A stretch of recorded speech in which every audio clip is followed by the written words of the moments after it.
They're jacked with Pepsi. I'm there for the pack out. You just got to pack me in. Committed to the boat early on. Like I love getting close and putting up. You cover a range of stuff on here too, right? Like We call this the THP World Headquarters. You know, my grandpa Roy Weatherby.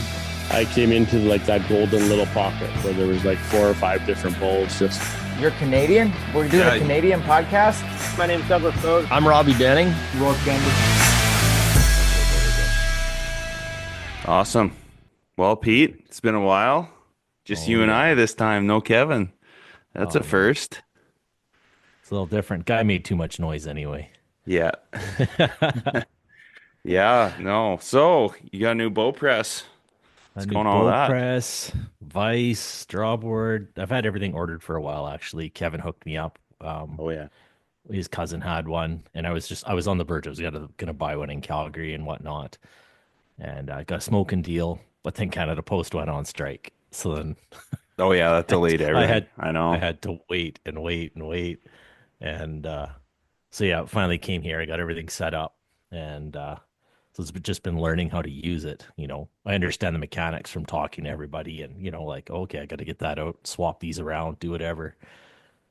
But to actually have your hands on it, we all know anybody who's worked on stuff, it's totally different than watching somebody else. Oh, yeah. And it's kind of freaky. Once you start taking is. apart Oh, your yeah. bow that's been shooting decent, you're like, man. it's getting sketchy. And that's the thing, it was shooting decent, but I was having some off shot things that I wasn't happy about. But I'm going to the Ironman shoot in like 5 days, 6 days. And I'm just learning this bow press. And it's like, well, you know, I could take some stuff apart. I could try this. Or do you just go with the way it's shooting and have the entire winter, you know what I mean? And Yeah. spring up till hunting season to get it all figured out and dialed. So I built myself a paper tuner downstairs, took a couple shots, and I had a left hair that I didn't like. Well, Oh, yeah. No, into the bow press it went. yeah, man. I dealt with that right before season where I had a left hair too. Left Oh, hair, and man. I was just like, do I start moving things? And then I did, and I didn't really regret it. Like I got the tear fine, but I was just like, it's in the back of your head. Like when you Oh, shoot the man. arrows and you see it kind of go a little wonky, whether it's the wind or not, you're freaking out. You're like, Oh, uh-oh. man. And that was the thing, because I didn't fix anything that night because I just got it all finished up and I was like, I'll just take a shot. I'll take 2 shots. And they were both identical. And I was like, all right, well, whatever. I'll work on it tomorrow because I time for bed. Yeah. An hour later, I was wide eyed looking up at my ceiling and Oh, I yeah. walked downstairs because I Yeah. was going through stuff. And I pulled out a couple tools and I was doing some measuring to see where my center shot was. And it's like, well, it's not far off, but you know, I do remember talking to you guys about when I put the broadheads on, I had to move it like a 30-second out of the way, and it was shooting bullets at 70 yards and stacking. I was like, it's perfect. hmm And then now I got a left hair, and I was like, ah. So yeah, I was looking, I was like, my center shot was off. You know, things have stretched a tiny bit, but not much. And yeah, basically, I was looking at the shims, and Kevin told me he had a shim kit for the Hoyts, and I was Oh, looking yeah. at them, and I was like, the way the shims were, I could see that one side was thicker than the other side. And it just happened to be that if I literally swapped them on the sides, it was going to be in the right direction. Do you know what I mean? So it was, Yeah. if I just Yeah. swapped them, pushes everything to the left for the cams. Yeah. So I did that, took everything apart. And normally when I'm doing stuff for the first time, I usually take pictures of like how the strings wrap around and hook or a video. It's just what I do. I do it for everything I take apart. Yeah. I didn't. I didn't. I I even do that at work when I'm taking apart I- like I know. old bearing assemblies or like converter sections and stuff, like all these tiny screws, and you're just like, okay, I got to remember the order of this. This is Yeah. pretty small and very important shit. I've got more crap like that on my phone than anything else. And it's, you know, I could do stuff 100 times and I still do it. It's just habit. So why I didn't do it on this one, I don't know. But let's just say that I was having some issues because I put it back together and it just didn't quite look right. And I couldn't find out what it was. And what it was one of the cable buses I had just wrapped. It was either I wrapped it over top and hooked it on instead of underneath. So yeah. I just had to do one. I had to flip it, but it took a couple times. Like I was getting frustrated and mad, and I had to go have dinner to calm down before I started, losing it. But yeah, I was super happy. It shifted everything over, reset my center shot, took 2 shots, bullet holes, and I'm just like, okay, now I can just go make sure nothing else is out, like outside from my sights now. It'd be very minor if it was, but everything should be good, and I can go into that shoot pretty confident now, other than my arm falling off by the amount of shooting that's going on. Oh yeah. I had no idea it was that much. Not that I care. It's whatever. It's a blast. Going to visit my kid and meet some people. I'm pretty sure there's some familiar names on there, so hopefully I get to meet some people that we've had on the show in the past. Jordan Harrop. Is it Harrop? Harrop? Yeah, he'll be there. He'll be there. He's in the championship group or whatever. I'm not sure how all the categories are labeled in there, but I know he's up there in the ASA tournaments and stuff. So Yeah, I'm not sure if Sinclair's going there too. He probably No. will. He probably he was will. going to, but yeah, I know he's just out of town right.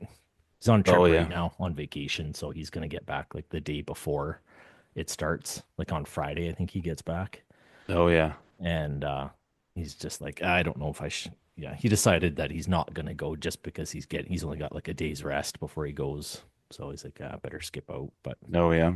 You'll am probably see one of my buddies, Lane Smith, there too, and okay, Burke Schmidt. Yeah, a couple of good old boys. okay, They'll be shooting in it for sure. Yeah. perfect. I'll keep my eyes and ears out for people. Yeah, it'll be a good time. First shoot of the year. I've never had one this early in the year before, so it'd be a good one to get out of the way and yeah, Yeah. just set up for the rest of the season. But what have you been up to lately? Well, just living life, just trying to get through all the kids' activities, and it's the big deep breath in after hunting season, right? It's like catching up on all the shit that you've been putting aside, and just kind of, and just even like gear reevaluating what I'm doing for gear, what I need to improve on, what worked, what didn't work. You're talking top to bottom, like Yeah. from footwear to backpacks to Yeah. rifles and bows and the whole 9 Yeah, yards. yeah, I think I think that's always a pretty good pretty important thing to be reassessing all the time and just reevaluating. Like, I think I'm going to be making some improvements to my hot weather stuff. I find I'm just sweating out a lot. Not that I'm wearing that much heavy gear as far as like for like merino and stuff. It's all the lightweight merino gear, base layers. But that being said, I might even go even lighter weight. It's just becoming kind of a trend. It seems like the early season is like wickedly hot, like 30 plus degrees, where it would be maybe 20. And I'm gonna have to beef up my kit for that for sure. So what can you go to? Because I was under the impression merino is kind of some of the lightest out there. Yeah, like a 145 merino long sleeve. It's because I'm running long sleeves. Oh, okay, yeah. Like I was running t-shirts for the longest time, but like especially with mule deer, like I'm getting eaten alive by bugs. I had a wicked bite on my arm from a spider bite, and just like thorns and stuff like that, especially in kind of the subalpine kind of open country where it's kind of, you're on timber edge, but you have a lot of like just like rose bush, like thorn and natural grassland stuff. It's really tough on your arms, and then ticks as well, right? Like bugs, ticks. I like having a good layer of protection on my arms, but I think I might get through that. Sorry to interrupt you. I wasn't. They can't. I don't think so. I haven't had any issues with it. I'll see him crawling up. I'll see him crawling up my arm on my shoulder instead of trying to get through that. Depends if it's vented on the side. So like the Kuiu stuff's vented on the side. That could be a spot where they get you. But I've never I haven't thought of had that issues. till now. Yeah, I haven't had issues with it. That's why I do it. Yeah, and I tuck it in even under my belt, and tuck it into my pants just to make sure that I'm not getting ticks, because it's you're in my areas where I'm hunting. I'm like, I'm fine. Then I got 20 on you. You know, it's just wherever the bears are and the moose. If there's moose, there's ticks. It's kind of like, oh, see moose. Oh, fuck. Like there's ticks here, right? So, but yeah, that's one improvement I gotta improve on. And same thing with my boots. Like, I mean, I'm going through it, man. Once Really? when you're upgrading your boots, I don't know about you. Like I'm not too finicky about it, but I am like picky with like my foot articulation and noise, especially for archery. Like Yeah. it really bothers me if I can't. Like I like a super flexible boot usually, like a Quest 4D or something like that. But I don't like the new Quest 4Ds, and I'm giving Aku a go and using their stuff and just trying to find the right fit, the right feel, the right Yeah. stiffness, in the midsole. I gotta find a store that has some of their stuff so I can like I like the boots that I've got from them, and I do need another pair or two.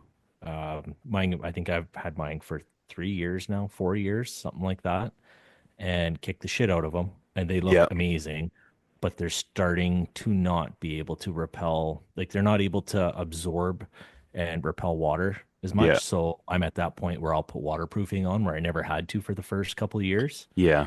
and now I do put waterproofing on there, and I'm finding even then it doesn't last as long Oh as it yeah. should.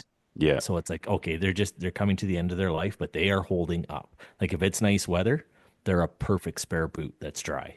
Yeah. And while you're waiting for your other ones to dry out or something like that. Um, so but at the same time, I wouldn't mind seeing a bigger selection, like finding a store in Calgary or something like that, or Lethbridge, Yeah, wherever. there is a store in Calgary. I'll send you the link, but Okay. they I'd like don't to try on some have. different stuff so you know how, Yeah. like you're talking about, how it feels on your foot. Yeah. Yeah, So, exactly. Like at least especially like the form of the foot. I'm really picky about that because like I don't like my foot like sliding side to side. Like originally when I started like really getting into the more mountain elk hunting, man, like I went through it all. I had like the most crazy flexible boots, like to the point that they're like a tennis shoe. But I like I'm climbing all the time. Like I climb for a living, so I'm always like I have really really strong feet. But the thing that I've noticed is if the boot doesn't fit me right, you know how it is with a steep yeah. terrain, you'll just like block your toenails. I get blisters in between all of my toes. Like it's freaking crazy. And like this past year, past years, I haven't had any issues, but 2022, like when I packed that bowl out, like it was freaking brutal and there was lots of blowdowns. So I'm like climbing up and then like jumping Yeah. down, and I have a fully loaded, pack Yeah. full of elk, and I'm just like hammering those boots, and I broke them down, and I ended up wearing them for another 2 years, and the soles they're just flattened, eh? So Really. yeah, and they don't last. Like I think most guys, and it depends on how your foot, like where your foot bends. Any of those Salmons, like they're pretty much wet out of the box. Like the Gore-Tex doesn't last in them, the synthetic ones, and then too, like they tend to blow out the sides if you got a wider foot, like right on the ball of your foot. If it's wider, Yeah. tend to blow out there by the toe box, and yeah, just start. Like, I think most guys got like 20 days of hard hunts out of them, and they were done. That's it. Yeah, What a yeah, waste. I yeah, need and they're years not out of them yeah, because and they're not nothing's cheap anymore. cheap. No, they're like 280, $300. Yeah. Yeah, so just looking at those Akus, like I was using the looking at the Trekker lights. They were like the 10, I think it was the old one. It was based on like the Tengus. I think they were lights, and they had a really high rating from other people. And then those Trekker lights, they're just a little bit more improved. Just with like the sole construction was a little bit softer in certain spots. Like it was a little bit more flexible. So I'm gonna Yeah. try those out. They feel pretty good, but you know how it is. Until you get them out in the mountains, it's kind of a crapshoot.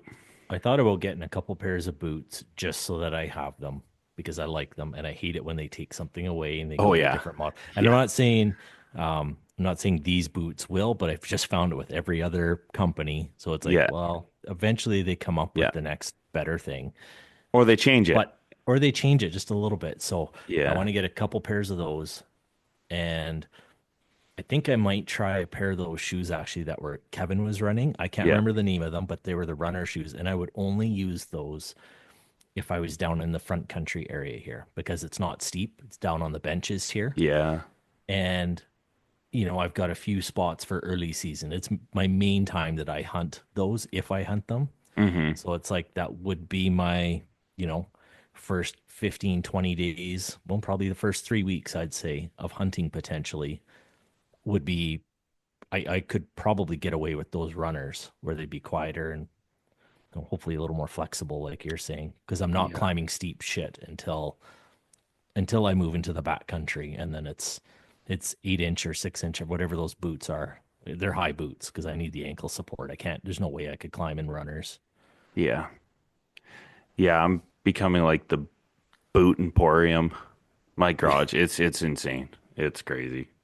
Like with all the kids, I got Scarpas and Merrells and X Ultras, multiple pairs. Like 1 year of hardcore elk hunting, and my X Ultras were like the Salmons. They were toast. Like ripped the soles right off them after I think it was like day 6 or 7. And it's in rock terrain, right? But they're just beat to hell. I was doing runs in them to break them in. That's how lightweight they are. You can run in them. Oh, wow. But and then I had the crispy altitudes, the Salmons. Now I got the Aku Trekker Pros. They're a stiff boot, but I wore them, and I'm on the fence. I think it's like when you have your like boot loadout, I think you need to be specific with what terrain. Like I don't know. It's funny. This is You going have to be honest with yourself. Yeah. It's like I don't care what Derek's hunting. I have to worry about what I'm hunting. Yeah, exactly, right. And like I think it's pretty beneficial to have like 2 types of boots. It's not in the budget for some of these boots are like incredibly expensive now. Like some of the Loas and any of the Crispies are like, I think they're like $480 now. Yeah, $520 in some places in BC. So I get it. It's not really reasonable, but if you can try and figure out majorly, like if 90% of your terrain is going to require a really steep boot, maybe get an approach shoe or something like that if you're going to be sheep hunting, something lightweight, and then you got your bulk of your hunting that's stiff or whatever, the requirements that you need. But if you're doing like foothills hunts and it's rolling hills and it's not really rocky technical terrain, you're not using crampons, you're probably going to get away with a more flexible boot. So, like not forcing that kind of narrative that I see in the hunting industry of super stiff boots, like you may not need that. Like, and I think ultimately, personally, you need to get to wherever the most if you're archery hunting, the most flexible boot, I think. But like if you have ankle problems, obviously like get a stiffer boot or with more support. But if you can get to that flexible boot range where it's lightweight, you're softer on your feet, then I don't have to take my boots off. I've had to do that multiple stalks with mule deer, and man, I hate backtracking. If I'm hunting solo, it sucks. If you have a partner, they can carry them, right? But that's pretty My rare partner's these not days. carrying them. Yeah, right. He's gonna look at me and he's gonna be like, Yeah. You can keep those on your feet." Yeah, so I'm always looking for that silver bullet, right? Of like Yeah. that perfect balance between I could pack an elk out in this Yeah. and get through some pretty steep terrain, but also be soft enough where I don't have to take my boots off and I'm not excessively loud. I'm not smashing through sticks really, really loud. That's just what I'm looking for in that. So I'm going to be looking at that and revisiting that. I'm going to be doing a bunch of testing with that, two or three different pairs of boots. And then, like I say, like my base layer for hot weather. I'm going to be changing up broadheads, probably vanes. I might use the Super Sabres. I haven't made my mind up yet. I'm going to be picking up a pack or two, hopefully on my way through on Friday. From Archery World, yeah. Yeah. Yeah. Yeah. I'm hoping I can leave here on time and catch them before they close. because I'm not sure when I'm coming back through. So I'd just rather get them there. Just grab a couple packs and just play with them. They look nice. Hopefully they're forgiving for our winters. Sounds like they should be, but you never know until you try. Yeah, I know what you mean. Like the tax, I was hearing some stuff about extreme cold. You know, I'm not one to be like our winters. It's never been really an issue. Like we don't really have a late season archery other than like some moose stuff. But Yeah. typically I'm not looking for something that's finicky. I don't want anything that's like if I'm in the snow, even the chance of shattering a vein, like I can't. No. Well, Can't risk when it. I bow hunt for mule deer in the first week of November, I've been anywhere from, +10 to -20, and that's in the last 2 years. Yeah. So it's like I have to prep everything for the just in case I get that -20, unfortunately. And I don't Yeah. enjoy hunting in it, let's be clear. Yeah. But Yeah. I'm going to hunt in it. Yeah. I don't yeah. enjoy any second of it. Yeah, I know what you mean. And like to be frank, I think this last like my bow, my arrows, everything was all leading towards this draw that maybe I won't get it for 20 years, but it's on the horizon of a archery sheep tag, and that I've been putting in for a number of years. I'm getting into the zone where I could actually draw it, and yeah, like you need full containment on your rest, lightweight arrows. My uncle shot 2 rams with his bow, and this last ram he drew back like 5 times, and the wind really? flicked through his arrow off his rest each time. He had Well, like then a it's modified good to lizard learn. tongue, Yeah. you know. Yeah, it's good to learn. He Good warned to me. learn from other people's Yeah. mistakes, hopefully Yeah. not your own. Yeah, he said he got the sheep, and it was a buck sheep, so it was a freaking incredible sheep. Shot him at like I think it was like 15 yards. Oh wow. Incredible. Yeah, he's a good hunter though. But just thinking about that, and I've thought about like with mule deer, I've had times where I've drawn back and it's come off my launcher. So that's why I've switched to the QAD launcher, the MX2 Ultra Rest. Switch to that full containment, and then I am going to be just tweaking some stuff here and there with just like vanes, making something more resilient to crosswinds and just noise in general. It was pretty informative, and like even like what Kevin when he had that podcast about it, I knew it was playing a role, but like we're at work we use vortex generators on purpose, but it's for the opposite effect. It's to create turbulence and thrust on blades, and it gets rid of noise.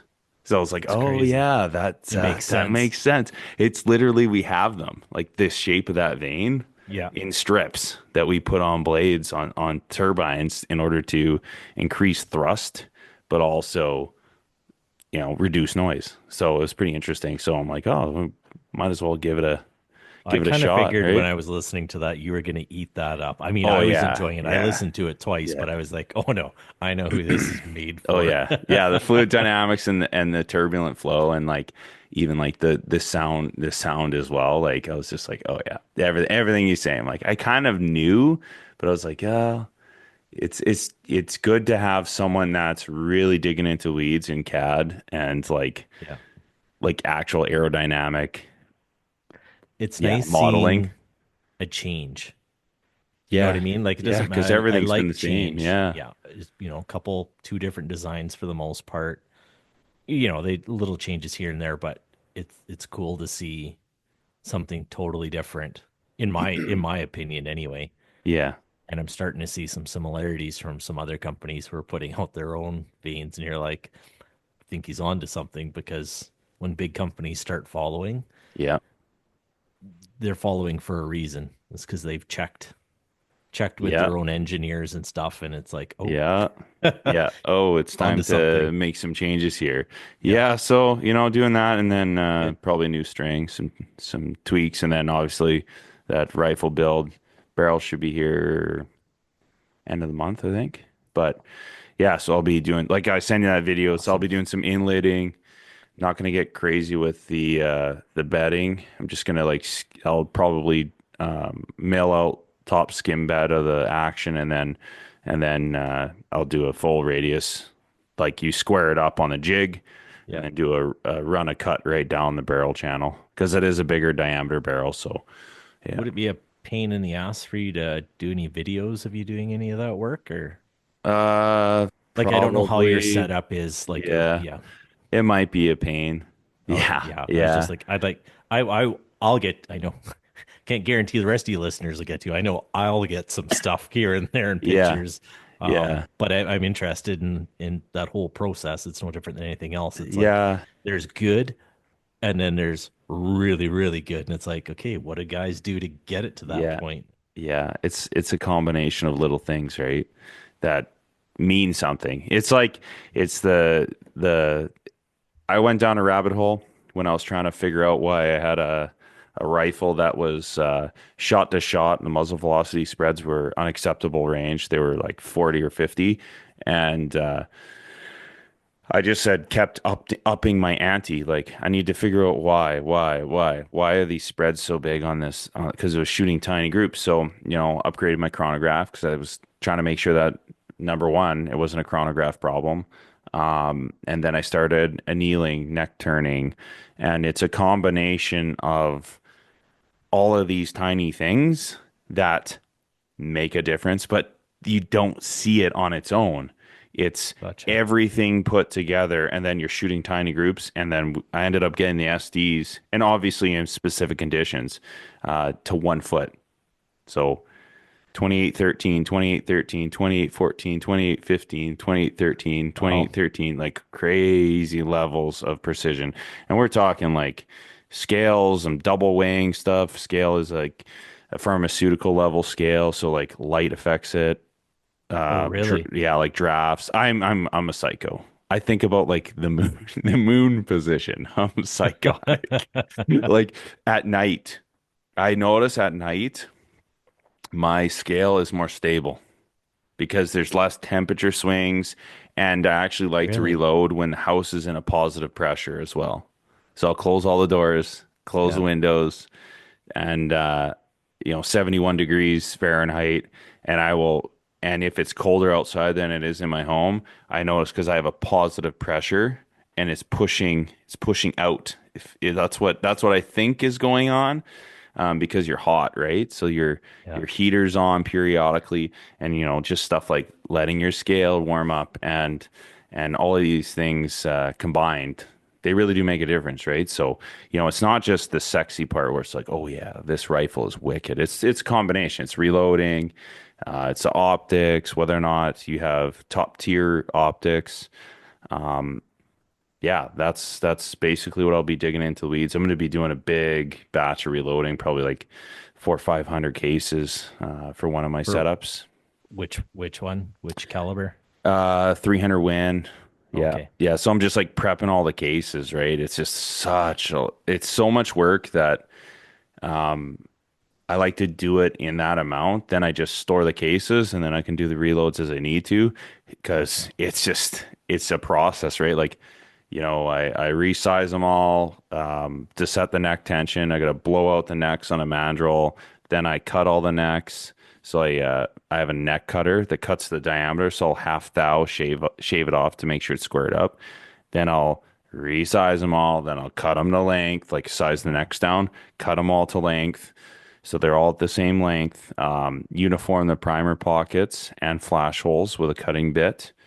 And then weight sort. So if there's anomalies or anything that's way out of spec, like really weights, I'll take the mins and the maxes, and I'll exclude them as sighters instead of my hunting setup, and then then you just start reloading. Same thing with bullets. I'll batch them too to the .1 grain, and then Okay. the distance, like the bearing surface of the bullet, I'll measure them as well, just to know, and I'll separate them all. It's psychotic. You're crazy. So how long person. is that? Let's say you got 500 rounds then. 500 casings. How long will it take you to prep that? Ooh. Now that I'm married or when I'm single? We'll go with the present married. Yeah, right. And Married. we'll hope that you know. don't have to give us that the single number as well. When you're single, you just do it all night.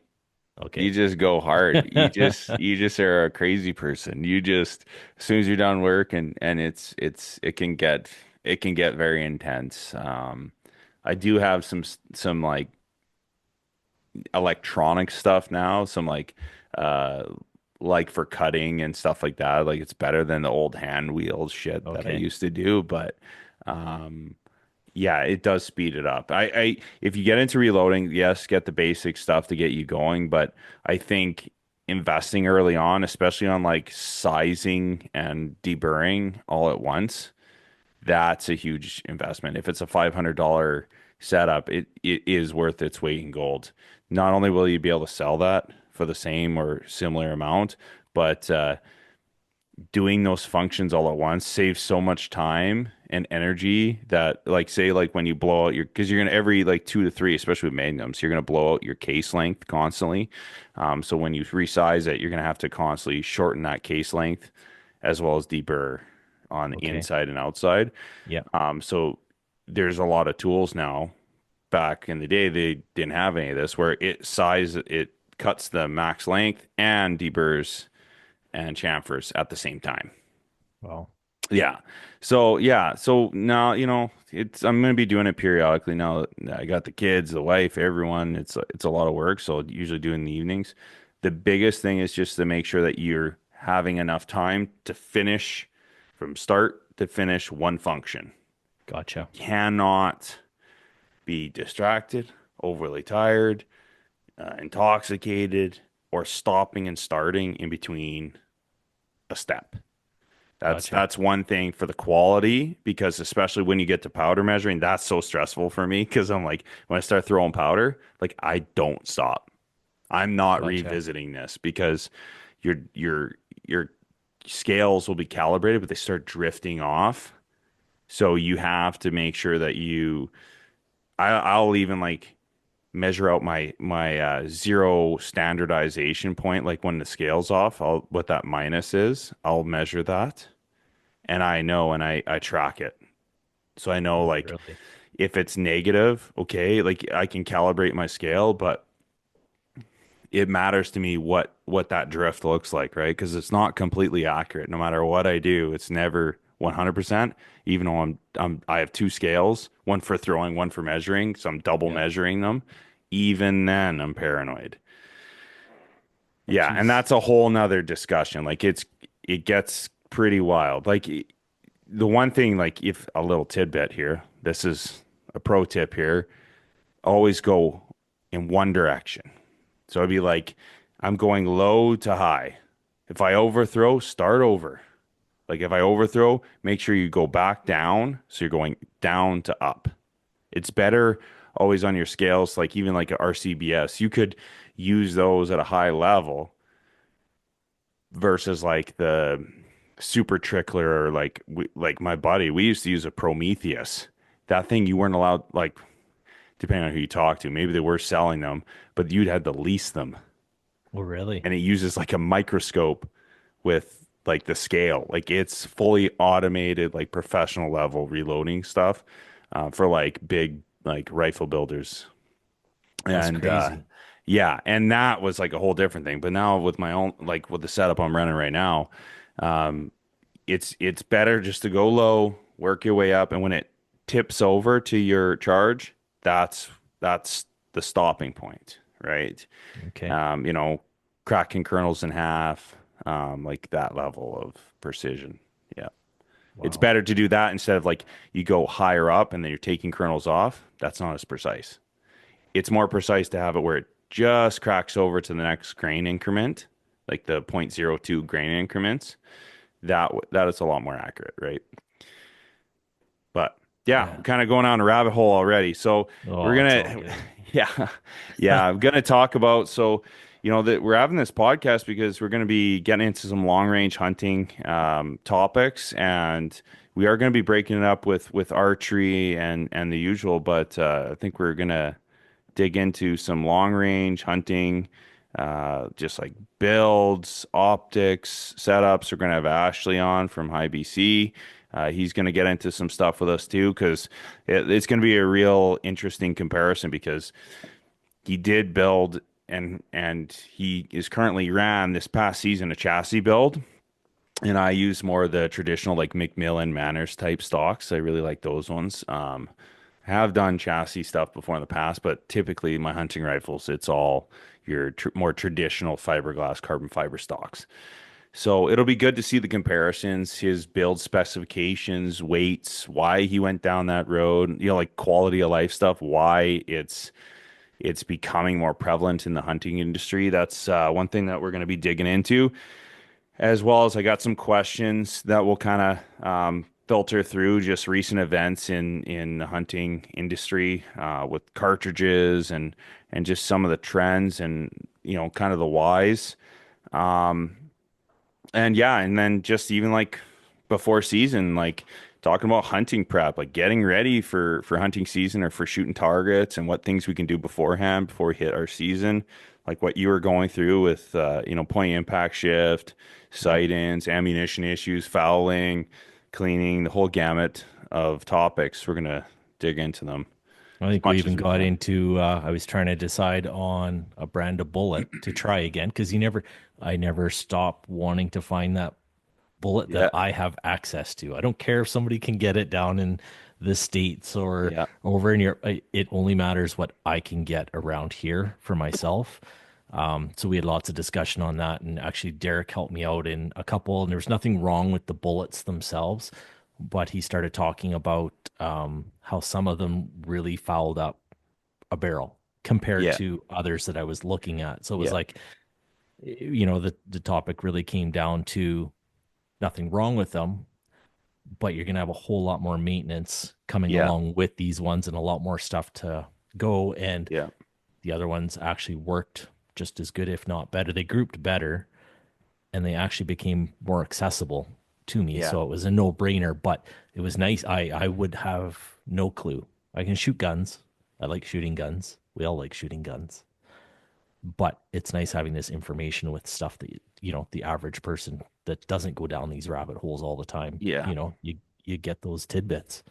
Yeah, and it's a lot of wasted money, right? Like it's something where you put a couple of boxes through a rifle, and it's not grouping. You're not seeing the performance you want, and that's really where you see these kind of taboo hunting discussions, like, oh, that's definitely a 6.5, or like people shit talking lots in the hunting industry. But that's really what sparks this conversation, right? Is some failure, something went wrong, right? So really what we're going to talk about is considerations on build types. Like there's a budget and there's a custom route, right? And what the differences are, and what considerations, and if money was no object, we'd be having some seriously bougie stuff, but it is an object, right? So, talking about considerations and what path we take early on, as much as people buy the rifle and they buy the scope and that's what they really focus on, but just focusing on like your setups as a system, right? So like the rangefinder is such a underrated thing to the point that I don't think people really comprehend how much it determines the way you hunt. Because depending on what you're using, like are you using like a full encompassing ballistic onboard computer with your range finding binoculars? Are we running a handheld with sensors on board? Or are we using communication to like a watch or to like a Kestrel? That really determines how you do everything with your gun, how long it's going to take for you to get shot equations, and make shots, get set up. Because in a controlled environment at the range, everything seems like it works perfect. But you're not really timing yourself, right? Like if you're a PRS guy, you're thinking about this stuff, but you don't have 5 minutes to set up on a shot, right? That's That's all there is to it. You only sometimes have a couple seconds, right? So making considerations and being honest with yourself, like, am I just trying to shoot 500 yards? That's where I think most people should be. Like if you're talking long range, that's a tough shot. 500 is a tough shot. 700 yards, that's a tough shot. You need a lot more capability to get past 800, 800, 900. You really got to question to yourself, I think, ethically speaking, am I putting enough practice to be making those shots? Do I have the equipment? Do I have the hitting power? Yeah. So what I think a good starting point with this series is just talking about like rifle builds, like maybe some considerations when I'm choosing to, like, obviously if you have an existing build, there's a lot of things you can do, but I think a good way to show and showcase what we need to do is just talk about, okay, like I'm going to select a new rifle. Yeah. What things am I looking for? Like if I were to build the optimal hunting rifle, I'll Well, I have a think the budget and a full custom bougie one. Just what the differences are, what you gain, what you're giving up with a budget. Um, and yeah, just kind of starting there and some considerations, right? And I guess you got to be honest too about what do you want it for? Are you target shooting? Oh yeah, Are you definitely. hunting? What are you hunting? Are we hunting deer? Are we hunting elk, moose, bison? We can take bison kind of out of there maybe because usually a lot of guys will use some heavy stuff for that. Yeah. But even going elk and moose, pretty common for everybody to have a chance at those. That'll make a huge difference too because they all shoot Yeah. totally different. Yeah. So just even just thinking about like bullet design and the prevalence of here's some questions. I'll rip through some of these questions because they directly correlate to what we're talking about. But build considerations it should always be before you even start with your caliber, think about what do I want to accomplish? Am I learning off this platform or am I already a very accomplished hunter slash shooter for long range? If you already have the skills, that's a different discussion because barrel burnout isn't going to be as much of a topic for you because you're probably just going to use this setup for just straight up hunting. It's not going to have a huge round count. And for just hunting applications, you're probably going to want raw performance, right? Versus if you need to attain these skills, you're going to have to be putting a lot of reps. So you need to think about how economical the build is going to be. Like, can I afford the powder, bullets, brass?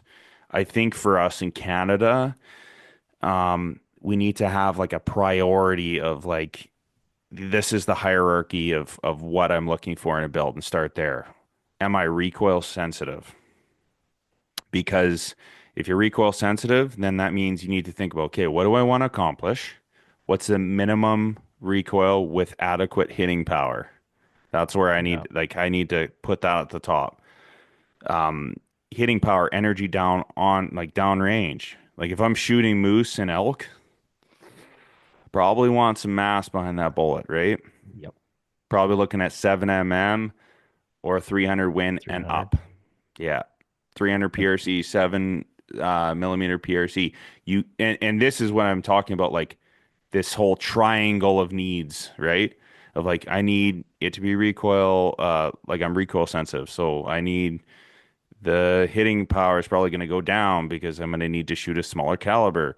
And then, okay, what's a max effective range? I can get really ballistically superior bullets, but then there's that weight of the rifle. So there's all these things, right? So like recoil sensitivity and weight is a factor with that.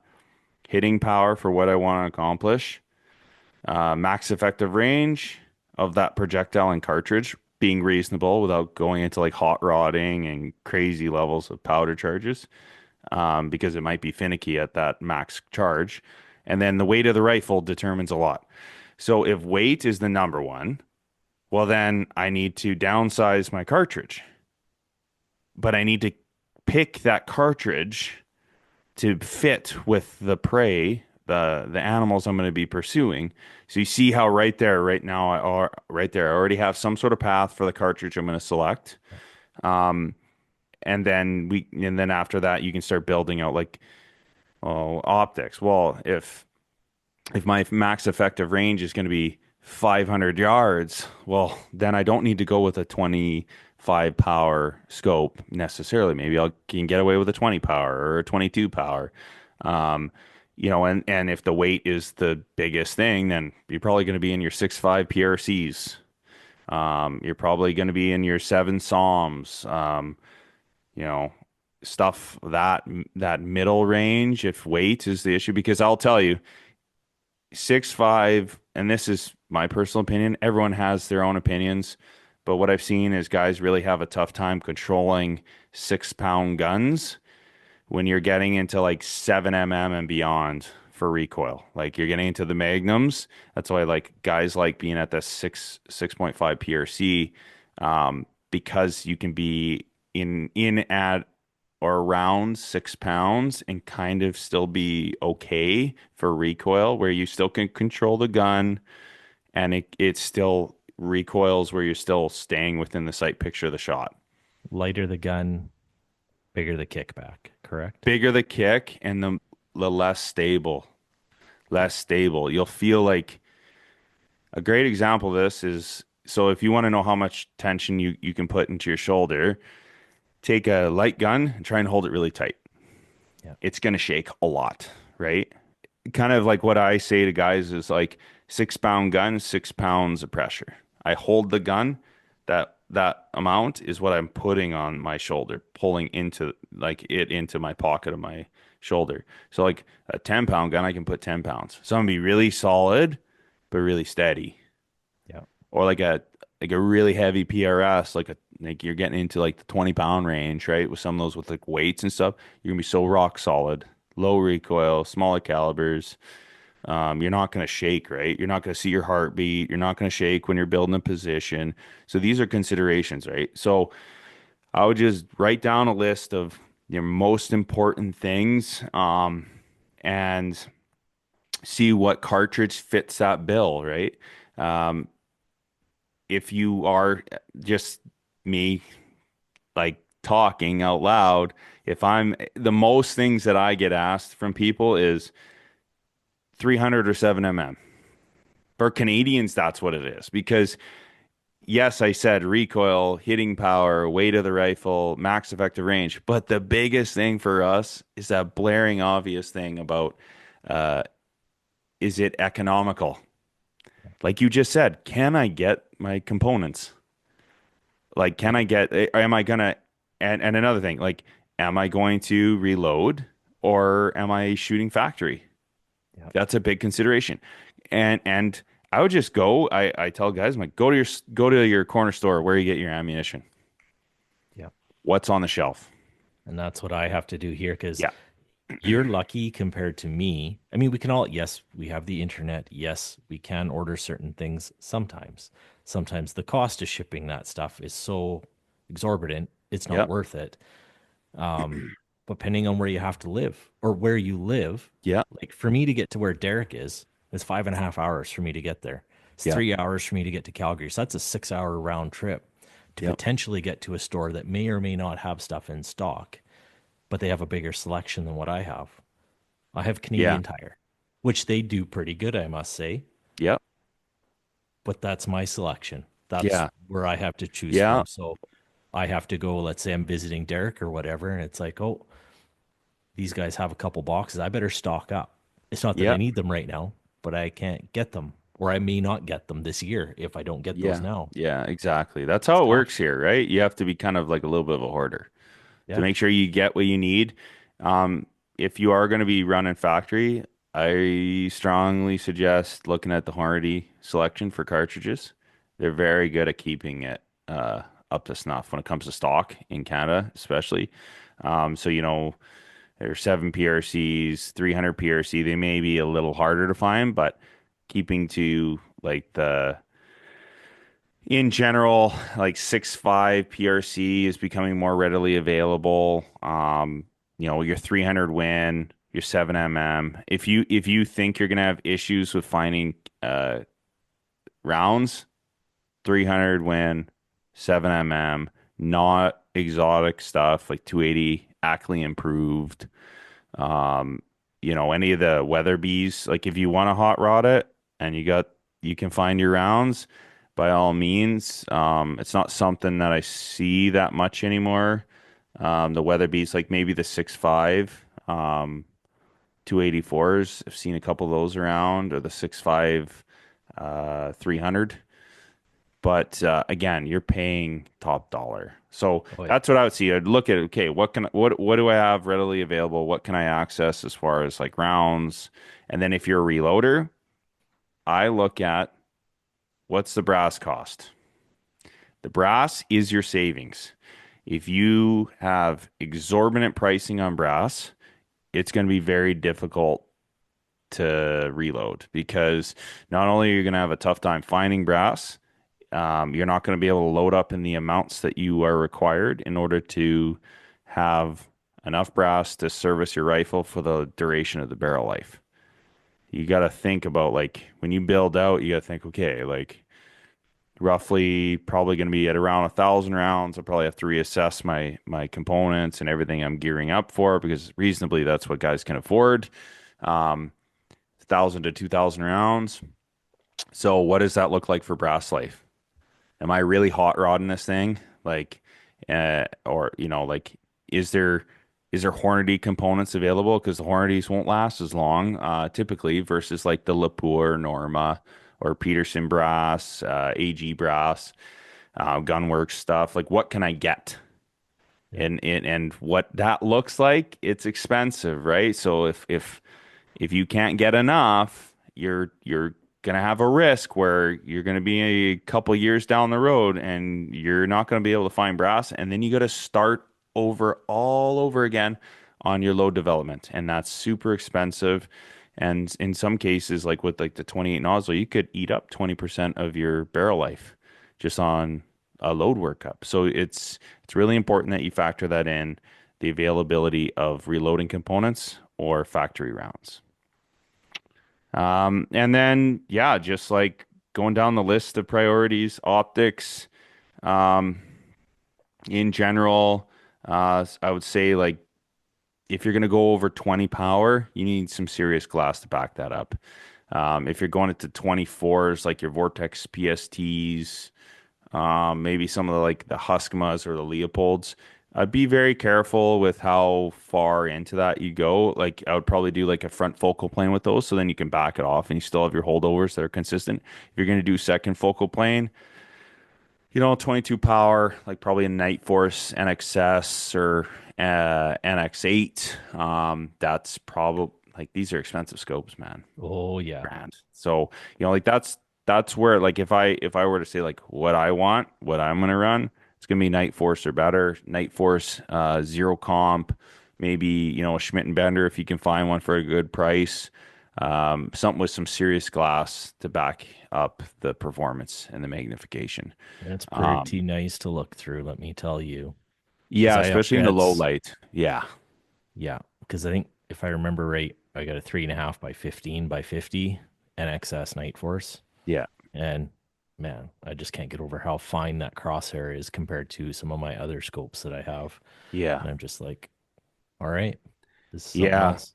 It's a pretty big difference. You should look through an attacker. Oh, really? Yeah, it's profound difference. Yeah. Yeah. Yeah. The Nightforce attacker, or any of like the 35 millimeter tubes, like any of those or bigger. I looked through an IOR Valdata scope. I can't remember. I think it was like 40 mil. It's freaking gargantuan. It's like, you look through it, your entire eyeball is scope. It's such a weird thing. It's like looking through your old 22 scope when you're a kid shooting gophers, and it's a 1-inch tube, and you go to this gargantuan tube. You have so much field of view. Your whole eyeball is able to look through the scope. You can see so much. So that's one consideration too. Like, if I'm going to go into the upper end, like the tier 1, tier 2 optics, if I'm going to spend that type of cash, make sure that you're getting what you need, because typically you can go into the 20 powers and above, like a 22, 25 power. Leopold's got some great stuff too, like really good stuff, especially competition shooters. They love that stuff, the Mark Fives, Mark IV. But that's definitely you don't want to get too little magnification, I think. But again, if you're going to hunt with it, I would look at the weight. That NXX, that's why I like that Night Force, because I believe it's 28 ounces.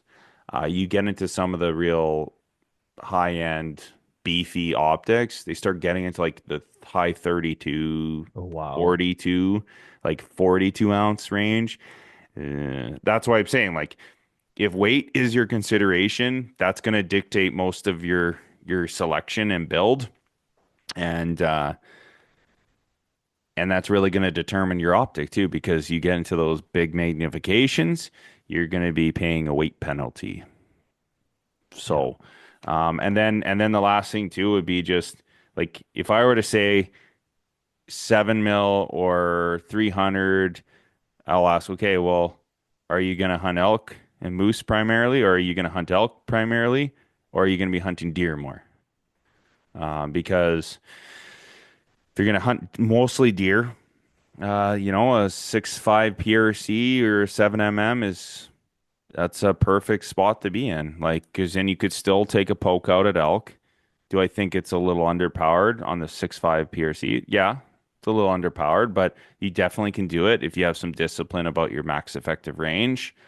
Shot placement. If you're recoil sensitive, well, then I for sure would say go into like those lighter recoiling cartridges. If you primarily hunt elk, I would say 300 Win Mag versus the 7 That's just my personal people. For me, I prioritize weight more than I do. Like, obviously the ballistics has to be there, right? Like, ballistic superiority equals speed, but I also factor in the possibility of weight bailing you out, and the mass of the shell. Because I'll tell you, so shooting elk and seeing lots of elk getting shot with like 185 grain bullet versus a 210 and beyond, 210 flattens them, like crushes them, shuts down the nervous system. And we're talking hitting the same spot, like that front shoulder quartering 2 shots with like a 210. That's a serious thing. Like, those elk, it crushes them. Same thing with deer, instantly flatlines them. That's my experience with it, versus like a 185 hits them and it's like, oh, that hurt. And they kind of stand around, they start feeling sick. They are going to die. And like, when we see online, like lots of guys, oh, you don't need to shoot that big a rifle. And then there's the other side. Well, you got to shoot that big. Well, it depends on your situation. Like, if you're going to be hunting big, expansive, vast, huntable land in areas of public, it's not as much of an issue. If you're going to hunt smaller sections of permission only and there's fence lines involved, I would say overpower just a little bit, just to give you that safety net of just shutting them down, putting them down, instead of them getting shot and then they run off in bed, where they could cross a fence or some other uncontrollable thing go on. If you want a gun that's going to put them down right where they're standing, I would say like something that can shoot like 185s, 210s, 215 hybrids, something like that. Or you could hot rod it with like a 28 Nosler. But that's my 2 cents of it. 6.5, 7 if you're going to hunt primarily deer, or you could do like a 7 PRC as well. This is just kind of the generic stuff, like box ammunition stuff. If you're going to hunt 243 for deer. Yeah, like if you're going to only shoot deer. Yeah. But if you're going to primarily shoot deer and you want to hunt elk with it, yeah, you can go with the more, smaller caliber if you feel comfortable with that. If you're going to hunt primarily elk, get the bigger stuff. Yeah. Also, be honest as to what you're hunting. I mean, if you're traveling to a totally different area, well, that is what it is. Where I hunt, yeah, I've got some shots where there might be a big cup block or maybe a slide or something where there's a long shot. Most of my shots, they're going to be 50 yards and under. Yeah. Because that's the thick stuff that I hunt. So Yeah. I'm not, like in those situations, you're not going to lose as much force. It's still nice to have the bigger gun, Yeah. but you're not, it's the difference between 50 yards and 300 yards. Yep. Yeah. And So- terminal performance too. It's a consideration of bullet design. Is it a bonded, a monolithic? Like monolithic will have more penetration, but there could be some issues with expansion. And you're directly like your direct line of shot, you're more susceptible to if you're off, you're off. Like it's not gonna fragmentate and bail you out, right? Like if you miss the vitals, you're done. Like you miss the vitals. Versus like a burger, you hit, it's gonna fragmentate. But that also isn't good in certain shots. It's the exact, it's like archery. It's like the fixed versus the mechanical, right? So you do have those considerations with different bullets and different calibers choices. And then too, like your bonded is kind of the all around style where it's like it is gonna hit hard. It is gonna have good expansion, but it's not going to have as much penetration as, say, like a Barnes monolithic, and maybe it won't perform as good as maybe a Burger at broadside at long distance. Yeah. So the terminal performance is a consideration, but then also factor in the BC. So the bullet coefficient of that bullet also is something that you need to consider, and that has to do with how much energy, how much speed retention is there downrange at different distances that will translate into more energy. So that's the balancing act. Mass, energy, your starting speed, and your BC. So what I would do is I would just like go online or get one of the ballistic apps, Hornady or say like the Applied Ballistics, and just start looking at some of these calibers. There's a lot of information online, and start looking at, okay, like what kicks the wind really well? How good at calling wind do I have to be? And then also too, what's my potential speed retention? Like how much elevation do I have to account for? Because that's really going to make a big difference. If it's like exactly what you're talking about. If I'm primarily shooting close range, really close and personal shots, like 50 yards is definitely possible. And like elk, stuff like that, like where they're looking at you, I probably am going to want to run either like an ELDX Hornady bullet or like a Barnes, or even possibly like maybe a Hammer monolithic bullet. If I'm reloading, something that even like the old school partitions. Why were they so good? Well, because of the build construction, right? Yeah. It's the way they're built. But that's being honest. Okay, so like that means that I'm probably not going to be shooting maybe 500-600 yards with some of those setups because I'm tailoring it for most of my hunting, not the romanticized 600-700 yard shot. If I'm hunting timber, I probably want a good low end, like a 3 power low end, maybe a 2.5 power low end, good field of view because I'm probably going to be shooting through windows in timber, and I want good ballistic performance at close range. Yeah. So like a frangible bullet, like a Burger, is probably not your best bet, right? Yeah, and I learned a bit from one of my new hunting spots this year. Like lots of tight stuff. 90% is tight, but there's lots of slides too. So when you're on the slides after ranging a bunch of them, there's lots of 300 and 400 yard shots if the elk are in the right spot. And they do tend to be in the right spot. It's just a matter of a legal one. So it's like I got to learn that distance, be like, all right, well, if that's where they are and this is kind of where I could be, Yeah. I better start talking to Derek about being very proficient at 400 yards. Yeah.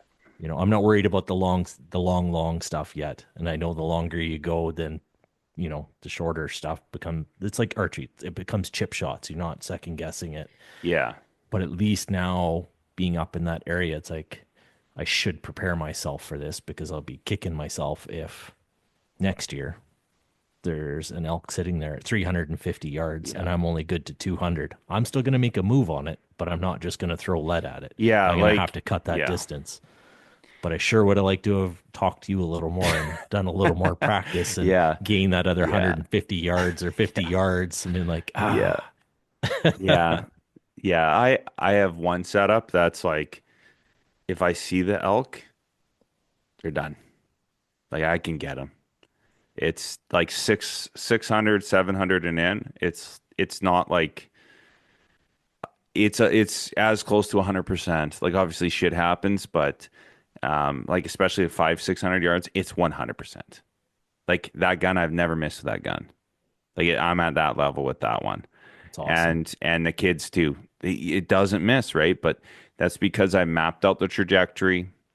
It's an optimized setup. I'm not too heavy or too light. It's optimized. It's at good speed. I think living in that 2,800 feet per second, 28, 29, if you're into like 28 knots or stuff like that, 3,000 beyond is definitely there. But most setups, if you can take advantage of your ballistic performance with a heavier bullet and you're in that 29, 28, it's like again, drawing parallels to archery. It's that tunable range where you're not so fast that you're dealing with a finicky setup, like some of the really hot rodded setups where you're at the top end of your load. Well, if you, depending on when you did your load testing, if you get into summer, now you're like over pressuring potentially. You're gonna have a really finicky setup. It's gonna have pressure peaks and problems, and you're gonna be stretching brass. And that's kind of the thing. Like if you can find something that gets all your needs, doesn't need to be pushed to the max constantly. Your rifle bore dynamics inside your barrel is going to be more stable and more consistent over the lifespan of the barrel, where you're not concerned about rechecking your lands for throat erosion, right?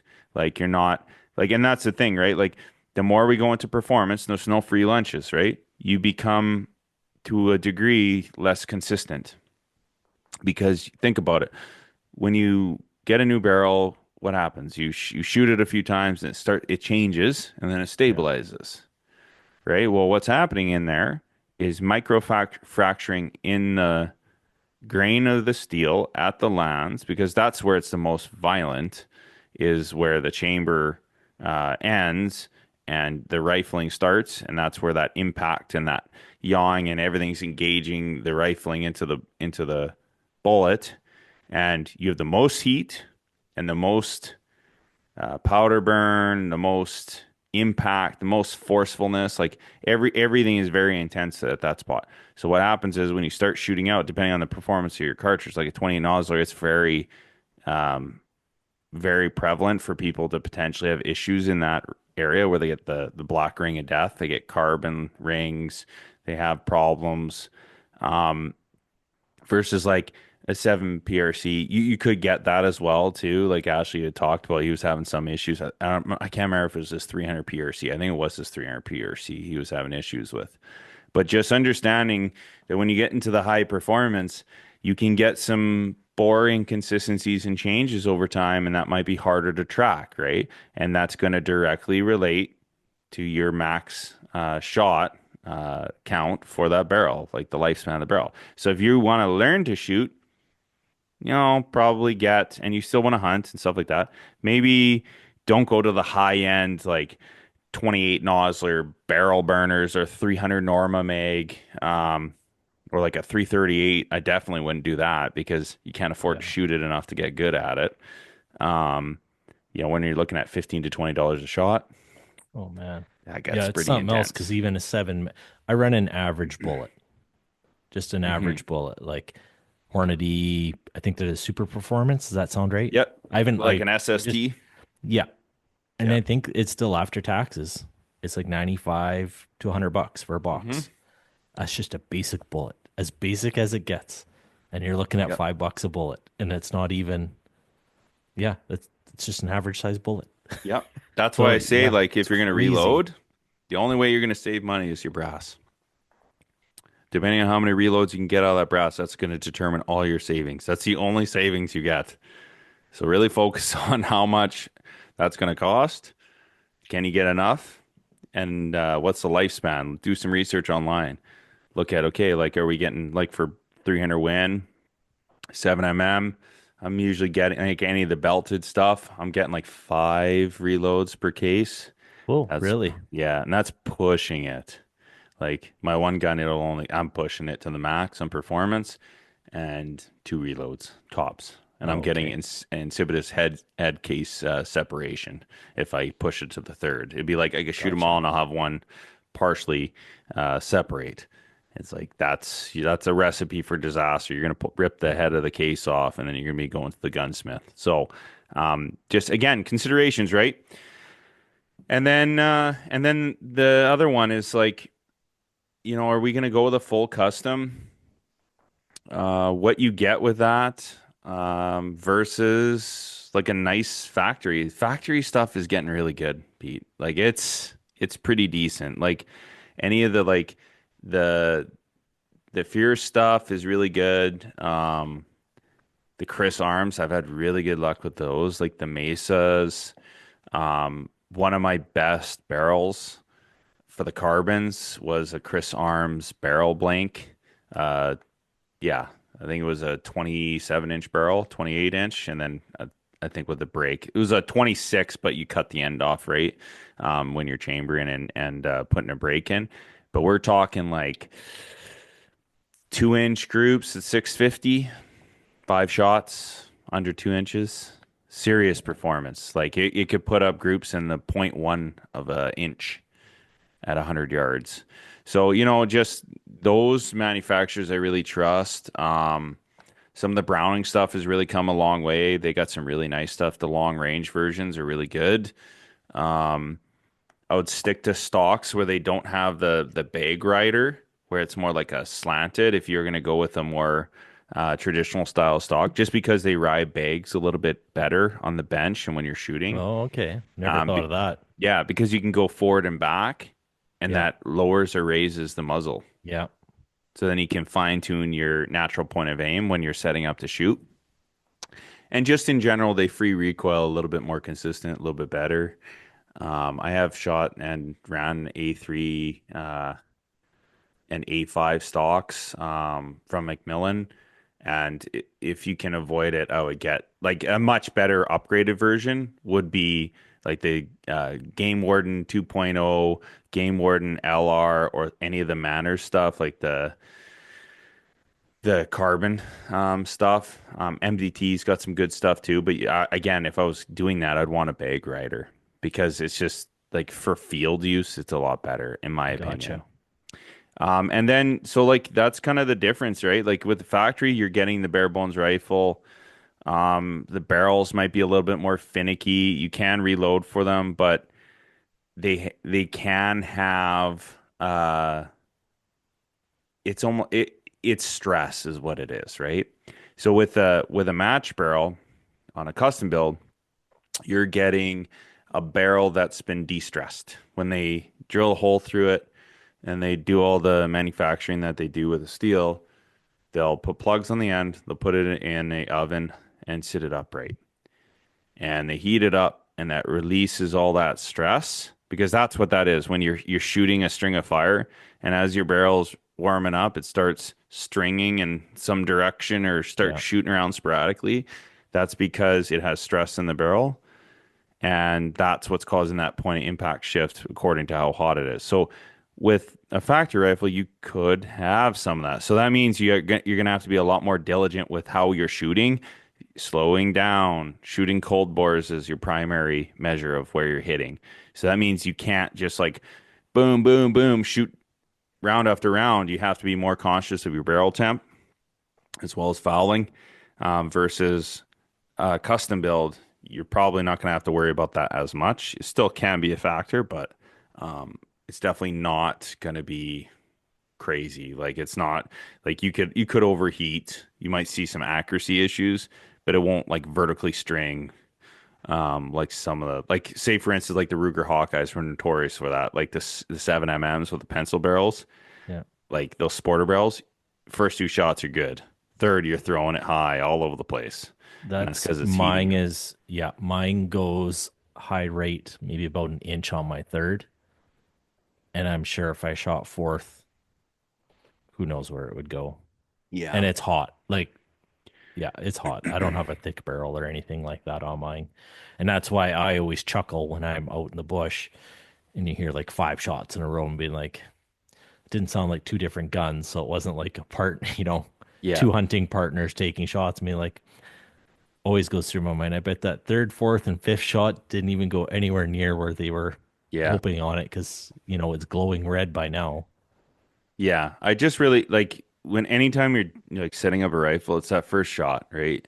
That's really the critical thing. First and second shot, but making sure you're conscious of that, right? Because if you're setting up your factory setup and like say you got like a Browning X bolt and you got like maybe let's just say like a PST Vortex, adjustable turrets, or maybe like a Leopold or something like that. You probably don't want to sight in your final sight in without rechecking that cold. Like you like warming up your barrel. Lots of guys go to the range. I'm checking my sight in. Boom, boom, boom, boom, boom, and now they're warmed up. Now they're checking their zero. No. Yeah. Couple of shots is fine. But I'm always looking at that first shot, cold bore shot. I want to know what's going on with that. Now, with factory rifles, that can be off a little. With the custom setups, they're usually within the group. That's what the money is. That's why that cost is so big. It says they're guaranteeing that this barrel, this setup, everything is concentric and square. You're gonna hit within your acceptable group range. Will be usually about half MOA guarantee. That being said, some of the best rifles I've seen come out with the Chris Arms and stuff, like they've been great, but they have their issues. They some of them are finicky. Like one setup was a Mesa, a Chris Arms Mesa, and you had to put 5 rounds through it before a group could. So just knowing that, right? Like you can't clean out your rifle. You'd have to clean out, go to the range, boom, boom, boom, cool it right down. Let it sit there at the bench. Maybe go shoot one of your other guns or go talk, whatever. And then shoot it again. But then that's how you hunt. You hunt with that fouled up and in that condition, whatever it is. If you're really like anal retentive about cleanliness, that's fine. But just means that those first 2 shots on a cold, clean bore, because like some guys in Alaska, like maybe in BC where it's pissing down rain constantly, you really want that barrel to be clean all the time because there's corrosive elements with like carbon. You tape up the barrel, clean it out, that's fine. But you're going to chronograph and you're going to group it based off those first 3 shots. That's going to be the primary thing. That's fine after you practice and you can shoot around after that. But those first 3 shots are really critical if you're going to always run a clean bore. That's fine. A lot of like Gunworks, that's what they ran for the longest time is it has to be cold and clean. It has to still group. Otherwise, we're pulling the barrel off. So just considerations, right? That's what you're getting when you're paying for like a custom setup. And it's like there's no limit, right? Like it's not well in the custom setups. It's like you're paying for the features, right? So attachability, modularity, creature comforts like adjustable cheek weld. Maybe it has an Arca rail Picatinny rail combination, so it can be mounted on tripods, and it has quick disconnects for bipods, so you can go bipod tripod. You can do things right. And it's rock solid. Like the build construction is very rigid, but they're usually heavier. My optimal setup is like 8 pounds for a Magnum. That's pretty heavy for most guys, right? If you're running factory rifles, they're pretty light usually, but 8 pounds is a good spot for me. And we're talking bipod, 20 power scope, rounds in the gun, like everything ready to go. 8 pounds is a good spot for me personally. If I were to do a cheap build, it'd be like 7, 6. I understand that from where they're going and what they're doing. I get that. Yeah, it makes a lot of sense. But yeah, mine's a heavy gun too. And it's just like, I'm sorry, but a pound lighter, I'd rather have the performance and the comfort of the heavier rifle Yeah. I'm just gonna get in better shape. Yeah. And I'm not talking you got to be Cameron Haynes. I'm just No. I got to get. It's a pound. Yeah, It's 2 pounds. you're aware That's of it. You're putting an investment in the weight on the most, to me, one of the most important things is, optics. Yeah. To me, like that's what it is, right? It's you're putting on a tier one optic. There's a weight penalty. That's what it's going to be. You want that 20 power or 15 power, and it's in a Night Force or something durable like that, because like the tube on those scopes is 3 mils thick. A lot of scopes it's 1 mil. Like I had one of my Night Forces go down a hill on rocks, held zero, smashed it right on the scope, held zero, no problem. I still use it to this day. They're bomb proof, right? Like those they're like the spot hogs of Yeah. the rifle industry. Yeah. If you run out of bullets, take it off and Yeah. beat it to death with that. Yeah. Yeah. It's impressive. Yeah. So yeah, that's what you're paying for, right? Like you're paying for repeatability, reliability, durability. And yeah, and then like what we're going to talk about with Ashley is you're getting into like chassis. That's a whole nother thing. That's the new stuff that's coming through the pipe, and like they've been around, but I feel like right now, last few years, they've been becoming more refined.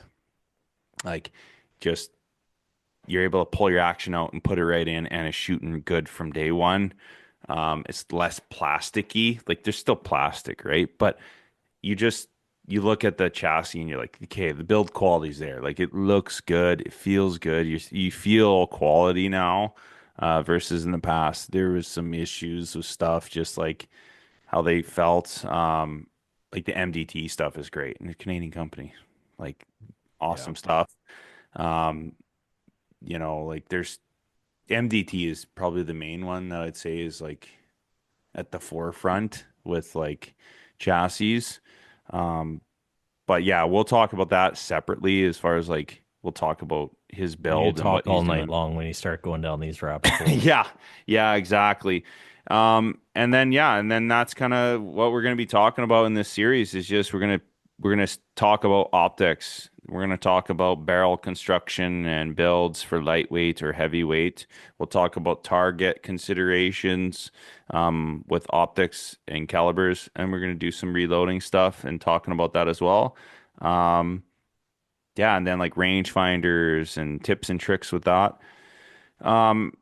Yeah, we're getting on to hour and a half. I'm going to rip through some of these questions from social media, and then we'll probably call it good after that. But That sounds someone was asking about bullet performance at various distances, impact energy, build design, and how BC affects that. So, like we were talking about, like, just having adequate energy, I think is a good spot to be checking and looking for as far as like, is this cartridge adequate enough for what I'm doing? Obviously, if you're gonna use one bullet and you want to see what the limits are, I'd probably read the reloading manual about it. Look at the manufacturer; they're gonna have information for what it does at different distances and different speeds. But what I'd say is for elk, I'm looking at 900 pounds of energy. I want to be in that zone. I want to be above that. If I'm not getting 900 pounds of energy, I'm getting really worried. I feel like with some of these underpowered cartridges, like 6.5 PRC, 6.5 Creedmoor, there's a lot of influencers that are pushing this shit. Like they're saying it's shot placement, shot placement. Well, yes, it is. But like we're talking about that whole like the list of needs for our build. If you're recoil sensitive, yeah, shoot these smaller calibers, right? But if you aren't, it's probably underpowered for an elk. A 6.5 Creedmoor, in my mind, we're getting close to underpowered. So it doesn't mean you can't shoot it. It does mean that you probably shouldn't be shooting at 800 yards, though, in my mind. You got to look at your energy. Look at what that is. Like if you're getting close to 900 pounds and your velocity is at or less than 1100 feet per second, that's where that destabilization occurs. So that's where you're getting into the transonic range. You're not supersonic. You're transitioning to subsonic. You're going to have a real decreasing performance. Your terminal performance will go down. Your hitting power will be low. So that's what I look at. That goes for everything. I look at, okay, well, what's my energy? Is my energy above, like in that 1,000 range or above at these different distances?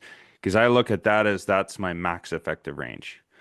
Ethically speaking, like in the twilight zone, like this is like, for whatever reason, I never do this, but if I was going to shoot an elk at 1,100 yards, like just knowing your numbers, and then having that guide you and having discipline, if that's my max effective range. Like most of the gunsmiths I've worked with in Alberta, like there was like the 6.5 47 Lapua and the 6.5 Creemart. They're saying they're like, well, like you shouldn't shoot past 500 yards on a deer. Like that's their opinion. That's for the average shooter who goes out and they put a couple boxes through their gun and then they go out and hunt. Well, you probably should limit yourself to something in that range. A 300 win, you can go a little bit further, a little bit farther. 7mm, same thing, a little bit further, a little bit farther. But again, understanding that mass is what kills. So if you don't have enough mass, you're shooting a really small bullet that's going really screaming fast. Yes, you have the energy, but then do I have the terminal performance? Do I have the mass that helps bail me out? So just understanding that. And like we had already talked about, Berger's shooting broadside, yeah, it'll work at long distance. Yep, for sure. Head on, yeah. Quartering to, don't like that. Clipping in, hard quartering away, clipping the guts, coming in. I don't know if I like that. Like if I don't have a 210 Berger or like a VLD or a 215 hybrid, I get really worried.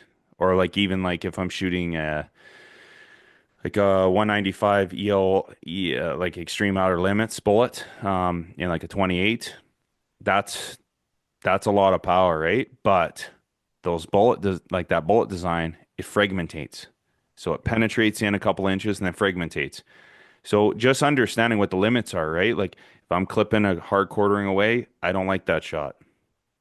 If I'm quartering to, it's getting a little sketchy again, right?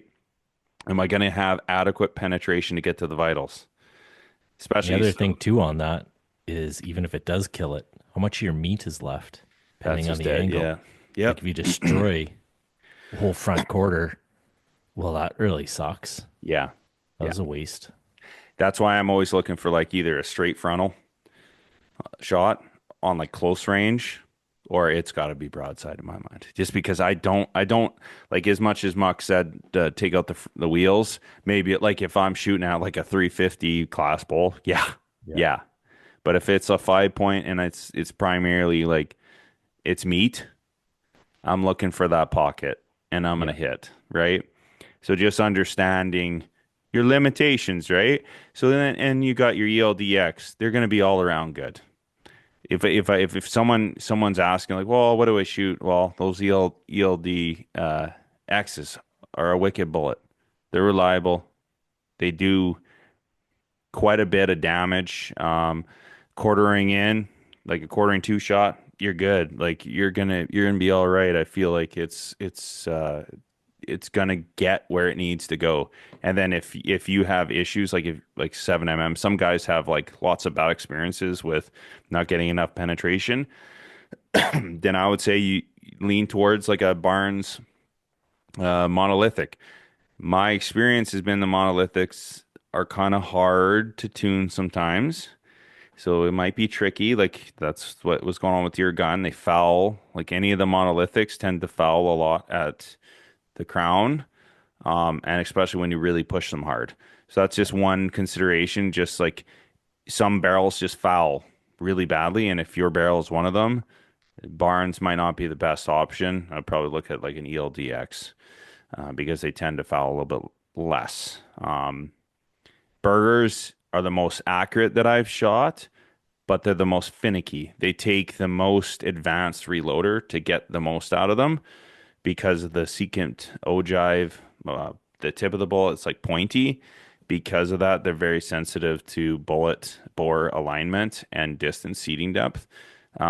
So if you're not going to really put a bunch of effort into reloading, probably would stay away from the Bergers, lean more towards the ELDX, more like a traditional or a hybrid ogive, where it's just it's more sloped.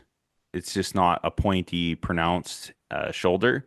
They're going to be less finicky to reload for and tune, but maybe not as accurate. Like maximum accuracy, you could probably tune them and get them there, but in my experience, the VLDs have been the most accurate for me, but the most finicky. And then yeah, going into the next one with this one is, again, it's kind of the same trend, right? Like guys are just wondering, like, this trend of influencers pushing 6.5 PRCs or like 22 Creedmoors, crazy stuff like that, like really underpowered stuff. With a growing popularity of below Magnum sized cartridges for long range hunting, what's your opinion on maximum distance on elk and moose size game and minimum caliber to get the job done at those distances? We've been talking about this the whole time. Yeah, this whole time. And to be honest, if you're not an advanced level shooter, 500-600 yards is probably your max till you get some good practice. Even then, that's a tough shot. Man. That's a really very, tough very shot. tough shot. That's a very tough shot. That would be That's like a tough shot in good conditions, let Yeah. alone having some wind or anything Yeah. too. Yeah. People, like, there's how many stories that I've heard of just, you know how it is, just bullshitting, like hunting stories, bullshitting. Oh, I shot 500-600 yards. You're rocking and stacking, baby. You're just shooting boom, boom, boom, boom, boom, boom. Like, that's not the way I want to hunt. No, That's not what I want to be doing. That's not what I want to be involved for. That's not what I think hunters should be doing and what they should be standing for. Ethical shots on animals. Like you know, if you're desperate for success, that's what that screams, right? Like, if you want to be a successful ethical hunter, it's one shot is going to hit its mark. Yeah. You know, you might I don't need a know how couple many follow-ups, animals- but I don't know how many animals I've had to let walk because I wasn't 100% sure on the conditions and the situation. Because when I pull the trigger or I'm going to release my arrow, at that point, I am 150,000% it's going to hit exactly where I want. yeah. I don't do guessing. And it's hurt me in the long run. And I'm sure there's tons of people out there that have killed way more animals because they're like, I'll just take a poke at it. Just a poke. Sometimes they get it, sometimes they don't. I just don't. Yeah. I'm the type of person, I'm going to cut the distance in half. Then we're going to see Yeah. again. Then we're going to reassess. Yeah. Sometimes you get them, sometimes you don't. Yeah, when we talk about long range hunting, that's a controversial topic, right? Like, it to me, it's about we got as close as we can for the opportunities that we're given. Yeah. If we got to shoot across a canyon, I can't come up underneath them because I'm going to get winded. I'm going to take that shot. It's probably going to be 400 to 500 yards, but I also have like 10,000 shots under my belt. Yeah. You know, on these magnums. It's all about the reps. It's like with bow and arrow. Like, I don't want the first time I'm shooting at 80 to be the first time I've shot and I'm confident at 80, like on an animal. So that's the thing, right? It's like you got to shoot farther than your max effective distance in order to gain that confidence behind the gun to make sure that we're making ethical shots. Now, some of these big cartridges can cheat that for you. It's gaming. It's people they're playing a game, right? They're trying to get the most amount of speed and performance because then you don't need to be as good with your wind calls. You got more performance. There's more tolerance for error. But again, it's just that balancing act between my recoil sensitivity and my performance. Yeah. And weight. Those things are all going hand in hand. So, you know, my opinion on this is, you know, if you're only going to hunt deer, or like if you're mostly hunting deer again and and you want to be able to hunt elk, it's not a problem to shoot 6.5. Do I think it could cause issues? Yeah, you could lose an elk. You'd kill them, but they can run a long ways. Yeah. I've seen it. Moose, Oh, yeah. that's a wake up call. I've Things are tough seen- as nails. Yeah, like I don't even know how many bulls we've shot. My brother and my dad and I and his friend Gary, like 16 bulls. They're tough, man. My cousin and I put a pound of bullets into his ribs, and he ran. We're shooting heavy stuff though, like 338, and like all vitals, Yeah, and he still ran. Same with my buddy's moose that he got this year. Didn't run far, but was still not 100% dead when he got there. Yeah. Like across the river and stuff. He had to hike around, and he's shooting a 300. Yep. And good shots, 2-3 good shots. And yeah, just Is it a problem in snow? Probably not. If it's public, but what if you're on a small little parcel of land that you get permission on? That's a major issue, right? So considerations, if you underpower your setup, you could run the chance of, you could make a vital shot, but maybe you clip one lung. On an elk, they can run very, very far. Like, look at my archery shot. Smoked him right in the lungs. He still ran. Like, obviously, a bullet's more powerful than an arrow, but I'm just saying it's a good size hole in the lungs, though. Yeah, exactly. You're introducing the possibility. But I do know, and I do follow, and I do agree with Gunworks, where you should shoot the minimum amount of recoil for the prey that you're pursuing. So, like, as long as it has the energy for the distance that you need, then that's your path forward, is least amount of recoil, so the smallest cartridge. It still gets you the energy and power downrange that you need and has the distance you need. But that's how you use it to guide you. And if you don't have enough power, you upsize. Yeah. Absolutely. Yeah. And then the hot topic. Thoughts on the 7mm backcountry from Federal? I've only seen them on Instagram or wherever. I've seen a lot of I haven't read insults. on them yet. Oh, really? I've seen a lot of insults. I've seen a lot of really good stuff, but I've seen a lot of really bad stuff. What is this going to mean for new hunting cartridges? Well, the Sig Fury was out. This isn't hunting cartridges aren't driving this. I'll just start off with that. It's military contracts, right? In the United States. So they wanted more hitting power and a larger effective range.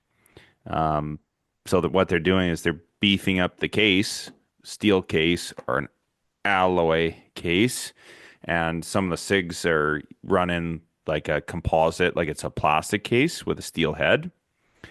There's issues with both I see in the future. I'm not going to say yay or nay it, but I think a steel case is kind of it's not unusual, but there is some problems that could occur. Brass has been around for a long time. There's a reason. It expands and it grips the case wall to decelerate the case to slam into the back of your bolt face. So it grabs on, which supports the case expansion and then grips the chamber wall in order to facilitate it being square when it's leaving the case, the bullet into the barrel, and it decelerates so it's not slamming into the back of the bolt face. With steel, it's not going to do that as much. And I foresee personally, I think there'll be a lot of slamming at the back. There'll be a lot of force because it's up to 80 psi, right? So like that's significant. Most cartridges are capping out at 65,000 psi. 80,000 psi is what this cartridge is at. I wouldn't say it's marginal performance, but I'll just put some context. This cartridge, in my opinion, is for short barrels, like 20-inch barrels, on lightweight builds, like medium or short action builds, like trying to be really lightweight. That's what it seems like. I haven't looked at the specs of it for like long or short action. You know, you can run long action on like the 7 Somme. That's what a lot of guys are doing too, because the weight penalty is like a couple ounces. But it's for suppressed, I think. That's what we're looking at. We're trying to run so it's not really something for Canadians. That's really something that is like a big hot item right now, is like suppressors and shortened barrels. In the States, that's where it's going.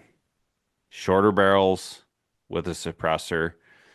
So your overall length is a little bit shorter. So that's what this cartridge, I feel like, is trying to accommodate: suppressed rifles with short barrels. So you're still getting the performance. And this is the thing, though. You're still getting the performance, but reloading this cartridge, yeah, I don't know. I'm sure there's going to be guys that are going to do it and they're going to be successful, but I see it being kind of a pain in the ass because you're running a steel case, annealing it. You can't do that. You can't re-soften it. That would harden it. That'd have the opposite effect with steel. You'd be hardening it if you annealed. Yeah, as well as I believe they're using like a blended propellant, which like Hornady does too. The Super Performance is a blended propellant, but you're not going to achieve the pressures that you're going to want, I think, unless they come out with that propellant as something you can buy. I think maybe that might be an issue.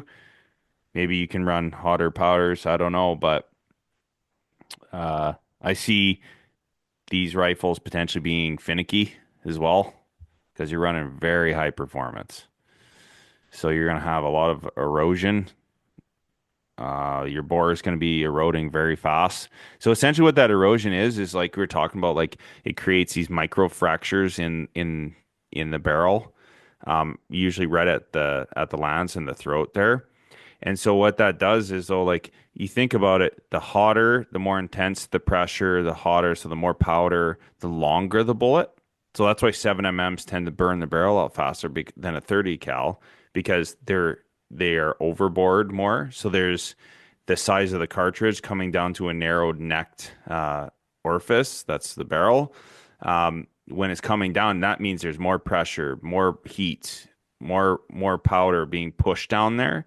And the bullets, as you get to more high performance, like bigger grains, they can only get longer. So then they have a higher bearing surface. So that's more bearing surface on a smaller diameter.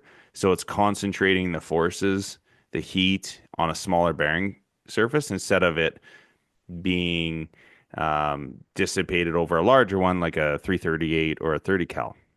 Yeah. So that's why you see more erosion in that little spot, because as it's pushing and it's heating up, you're case hardening it. So you're like, when you shoot out a barrel, that's essentially what's happening is that you have case hardened that steel so many times with such intense heat, and you're eroding it, so that every shot you take, it's changing. So like the bore changes and changes. So you shoot and it's right here, and then you shoot, now it's high, and then you shoot, now your impact's to the right. That's because you're like flaking away the actual steel in your barrel. Some guns, like in the military, like some of the guys will shoot like thousands of rounds through their 338, and all they say they got to do is just build up that copper fouling in there to build up some of that barrel that's been shot out. Eroded. And they just got to foul the living shit out of it. But you lose speed, you lose consistency, over time.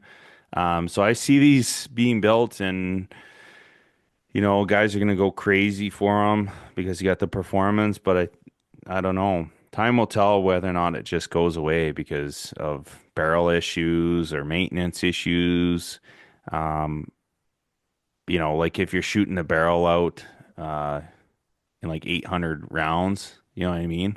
Like this isn't high performance enough for that, but I'm sure there's guys that are going to try and hot rod it even further. But yeah, we'll see. I'm not convinced. It'll get put through the ringer. That's for sure. I'm not convinced. There's a 7 PRC. You got the 28 Nosler. I don't see what the allure is. But then again, I'm not shooting suppressed, right? So Yeah. yeah. True enough. Anyway, I think that's a good spot to Yeah. Yes. Andrew Look at. forward to this series, guys. You guys have been waiting for a while. I know we had a lot of requests for this in the fall time, or whenever was it fall time or was it in the summertime? Yeah, that was in the summertime. It was a little bit of Yeah. fall. Life like gets we've been busy. talking about. Yeah. Yeah, and it's a big topic, right? Like, I mean, there's a lot of things to talk about. We like to try and keep it practical to the season that guys are in. Like when it's coming up on archery, we're talking about archery, right? So Yeah. it's good to talk about the stuff in the off season. That way guys can get prepared for the next season. Guys are going to know what they got on the loadout for their tags and what they're going to get drawn for. So they can start building their reloads and their rifle setups accordingly, right? So Yeah, I think and we are that's- planning on trying to get a bunch of these out, or at least recorded, so we can. You're not waiting Yeah. a huge amount of time Yeah. in between. We are doing our best, and that's why we're doing these this time of year, because we know come springtime we're going to start getting busy again. Yeah. Busier. Yeah. They're With Spring busier than Bear. I am. Yeah. Yeah. So we'll do our best, but yeah, keep the questions coming too, because it might give us. Yeah, we might for just sure. forget to bring a topic up or something like that. Or Yeah, maybe for it's sure. farther down the line, and we'll add that question into that show. Yeah, for sure. Send a DM if there's anything that you're wondering or you're having issues with, like reloads or optics or selection, like choices on tripods, Arca Swiss, whatever it is, fire them off to us and we'll be happy to cover them on this series. All right, man. Appreciate All it. right. Nice chatting with you again. Yeah, It's been a man. while. It's been a while. Exactly. Absolutely. All right, now I'll chat with you this week too. Yeah, if we can make it work, I'll pop over for a visit. But Yeah, for it's sure, gonna man. be tight timing in there. I'll find out the entire weekend schedule here. I'm sure in the next couple days, but we shall see. Yeah, man. Good luck on the Iron Man. Thank you very much. Catch Talk you to you later, later. guys.